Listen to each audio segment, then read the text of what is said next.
Hello बच्चों, let's see the question. An infinitely long straight conductor XY is carrying current 10 ampere. ये XY में current कितना चल रहा है 10 ampere. An electron is moving with speed of 10 to the power 5 meter per second parallel to the conductor in air from A to B as shown in figure. ये electron यहाँ से यहाँ move कर रहा है.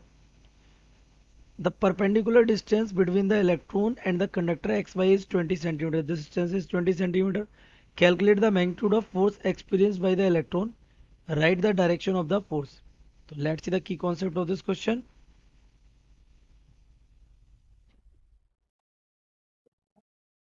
The key concept of this question is beta कि force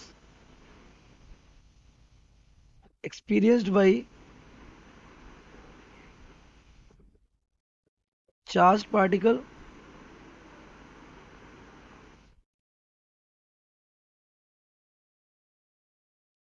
moving in magnetic field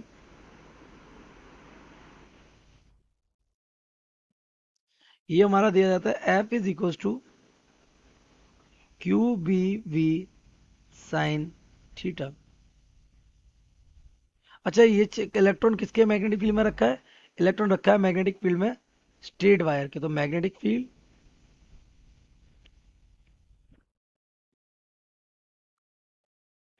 due to straight wire वो भी कैसा है लॉन्ग है. तो ये हमारा मैग्नेटिक फील्ड इसकी वजह से हो जाएगा mu naught I upon 2 pi r simply. तो हम इन दोनों चीज़ों को कैलकुलेट कर लेते हैं.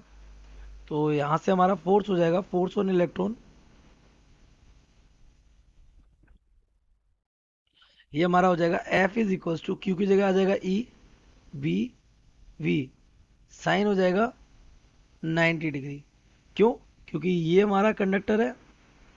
करंट इधर ज़्यादा, अगर आप थंब इधर करेंगे तो आपकी फिंगर कुछ इस तरीके से कर्ल करेंगे. तो ये जो पॉइंट है जहाँ पे इलेक्ट्रॉन मूव कर रहा है यहाँ का मैग्नेटिक फील्ड हो जाएगा आउटवर्ड अप अपवर्ड है ना. स्क्रीन के कहाँ? आउटवर्ड. इलेक्ट्रॉन किधर जा रहा है? इस डायरेक्शन में इलेक्ट्रॉन जा रहा है वेलोसिटी से. तो एंगल कितना हो जाएगा 90 degree. No problem. F is equal to e v magnetic field कितना हो जाएगा? Magnetic field will be mu naught I upon 2 pi r. Sine 90 कितना हो जाएगा? 1 हो जाएगा. तो वैल्यूज पुट कर दीजिए. इलेक्ट्रॉन पे चार्ज कितना होगा? 1.6 इंटू 10 - 19 कूलम. ठीक है. वेलोसिटी कितनी है इसकी? Velocity is given 10 to the power 5 metre per second. Now mu naught की value 4 pi into 10 to the power -7. Current is what? Wire में करंट कितना एम्पियर का चल रहा है? 10 एम्पियर का. तो it is 10 divided by 2 pi.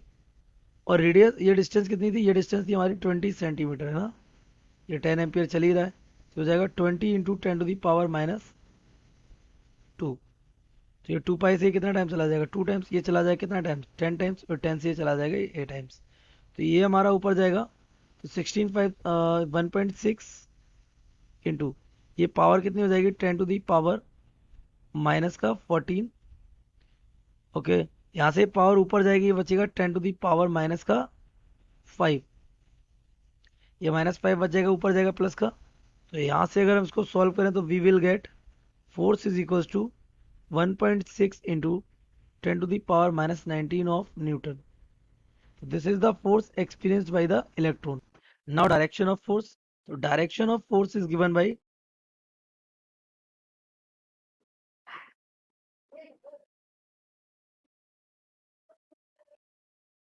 Fleming's left hand rule है ना.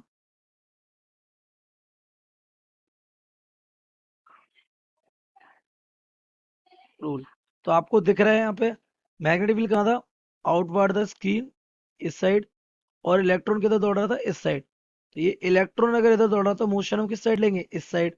तो अगर मोशन इस साइड हो रहा तो आप इस डायरेक्शन अपनी थंब मिड इंडेक्स फिंगर को, किस फिंगर को?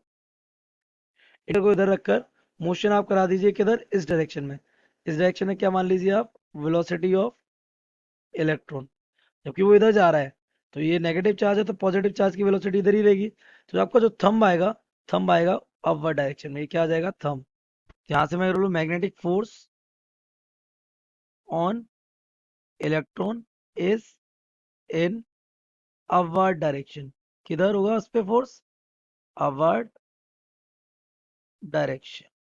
सिंपली किधर की तरफ, ये इलेक्ट्रॉन हमारा इधर दौड़ रहा था, इसे फोर्स किधर लग जाएगा, फोर्स लग जाएगा ऊपर के डायरेक्शन में, और मैग्नेटिक कहाँ है इस पर, आउटवर्ड।